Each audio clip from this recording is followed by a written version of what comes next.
ദൈവത്തിന്റെ പരിശുദ്ധമായ നാമം മഹത്വപ്പെടുമാറാകട്ടെ. ദൈനംദിന അപ്പം എന്ന അനുദിന വചനചിന്തയിലേക്ക് ഏവർക്കും സ്വാഗതം. ഇന്ന് അവൻ ഒരിക്കലും പിരിയുകയില്ല എന്ന വിഷയത്തെ ആസ്പദമാക്കി ചില കാര്യങ്ങളെ നമുക്ക് ചിന്തിക്കാം. അതിനാധാരമായ ഒരു വാക്യം വായിക്കാം. യോശുവ 1-ാം അധ്യായം 5-ാം വാക്യം. നിന്റെ ആയുഷ്കാലത്തൊക്കെയും ഒരു മനുഷ്യനും നിന്റെ മുൻപിൽ നിൽക്കുകയില്ല. ഞാൻ മോശയോട് കൂടെ ഇരുന്നതുപോലെ ഞാൻ നിന്നോട് കൂടെ ഇരിക്കും. ഞാൻ നിന്നെ കൈവിടുകയില്ല, ഉപേക്ഷിക്കുകയുമില്ല. ദൈവത്തിന്റെ എല്ലാ വാഗ്ദാനങ്ങളിലും ഈ വാഗ്ദാനം വളരെ വിലപ്പെട്ടതാണ്.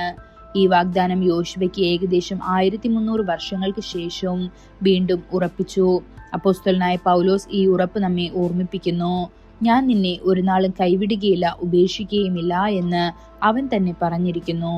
എബ്രായർ 13-ാം അധ്യായം 5-ാം വാക്യത്തിൽ കാണപ്പെടുന്നു. അതെ, ദൈവത്തിന്റെ വാഗ്ദാനങ്ങൾ എന്നേക്കും അവന്റെ മക്കൾക്കുള്ളതാണ്. നമുക്ക് അവന്റെ മേലുള്ള നമ്മുടെ പിടി അയക്കാം. അവനിൽ നിന്ന് അകന്നു പോകാവുന്നതിനെ കുറിച്ച് നമുക്ക് ചിന്തിക്കാൻ പോലും കഴിയും. എന്നാൽ കർത്താവ് ഒരിക്കലും നമ്മുടെ മേലുള്ള തന്റെ സ്നേഹനിർഭരമായ പിടി വിടുന്നില്ല. അവൻ ഒരിക്കലും നമ്മെ വിട്ടുപോകുന്നില്ല. ഒരു കൊച്ചുകുട്ടിയെ നീന്താൻ പഠിപ്പിക്കുമ്പോൾ അയാൾ കുട്ടിയുടെ അരയിൽ ഒരു ബലമുള്ള കയർ കെട്ടി മറ്റേ അറ്റം കരയിൽ നിന്ന് സുരക്ഷിതമായി പിടിക്കുന്നു. ഇൻസ്ട്രക്ടർ കയർ പിടിച്ച് കരയിൽ സുരക്ഷിതമായി നിൽക്കുമ്പോൾ കുട്ടി വെള്ളത്തിൽ നീന്താൻ തുടങ്ങുന്നു. കയർ വളരെ മുറുകി പിടിക്കുകയാണെങ്കിൽ ആ കുട്ടി ഒരിക്കലും നീന്താൻ പഠിക്കില്ല. അതിനാൽ ഇൻസ്ട്രക്ടർ അല്പം മന്ദത കാണിച്ച് കുട്ടിക്ക് നീന്താൻ കഴിയുമോ എന്ന് നോക്കുന്നു. ചിലപ്പോൾ കുട്ടി ശരിയായി നീന്തും, പക്ഷെ മറ്റു ചിലർ അപ്പോൾ മുങ്ങാൻ തുടങ്ങും. എന്നിട്ടും കയർ പിടിച്ചിരിക്കുന്നയാൾ ഒരിക്കലും അവനെ മുങ്ങാൻ അനുവദിക്കുന്നില്ല. കുട്ടി മുങ്ങുന്നത് കാണുന്ന നിമിഷം അയാൾ വേഗത്തിൽ കയർ വലിച്ച് വീണ്ടും ഉയർത്തുന്നു. ഞാൻ നിന്നെ ഉപേക്ഷിച്ചിട്ടില്ല, ഞാൻ നിന്നെ ഉപേക്ഷിച്ചിട്ടില്ല, ഞാൻ നിന്നെ എൻ്റെ കയ്യിൽ സുരക്ഷിതമായി പിടിച്ചിരിക്കുന്നു എന്ന് ഇൻസ്ട്രക്ടർ പറയുമ്പോൾ ഭയന്ന കുട്ടിക്ക് ഒരു ആശ്വാസം ലഭിക്കും. അത് കുട്ടിക്ക് എത്ര ആശ്വാസവും സന്തോഷവും നൽകുന്നു. അതുപോലെ നമ്മുടെ ആത്മീയ ജീവിതത്തിൽ പഠിക്കാനും വളരാനും കർത്താവ് നമുക്ക് അവസരങ്ങൾ നൽകുന്നു. ചിലപ്പോൾ അവൻ കയർ അല്പം അഴിക്കുന്നു. ആ നിമിഷം നമുക്ക് നിലവിളിക്കാൻ കഴിയും, കർത്താവ് എന്നെ ഉപേക്ഷിച്ചു, ദൈവം എൻ്റെ പ്രാർത്ഥനകൾ കേൾക്കുന്നില്ല. എന്നാൽ വാസ്തവത്തിൽ കർത്താവ് നമ്മെ സ്നേഹത്തിന്റെ ചരടുകളാൽ തന്നിലേക്ക് ബന്ധിച്ചിരിക്കുന്നു.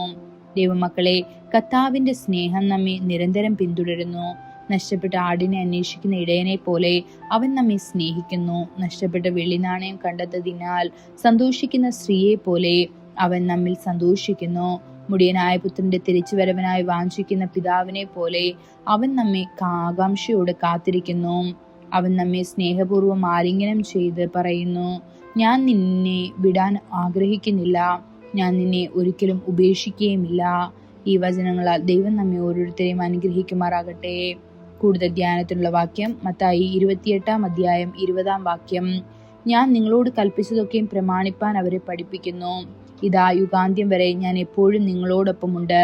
ഇന്നത്തെ ബൈബിൾ വായന രാവിലെ 2 ദിനവൃത്താന്തം 15-16 അധ്യായങ്ങൾ, വൈകുന്നേരം യോഹന്നാൻ 12-ാം അധ്യായം 27 മുതൽ 50 വരെയുള്ള വാക്യങ്ങൾ. ആമേൻ.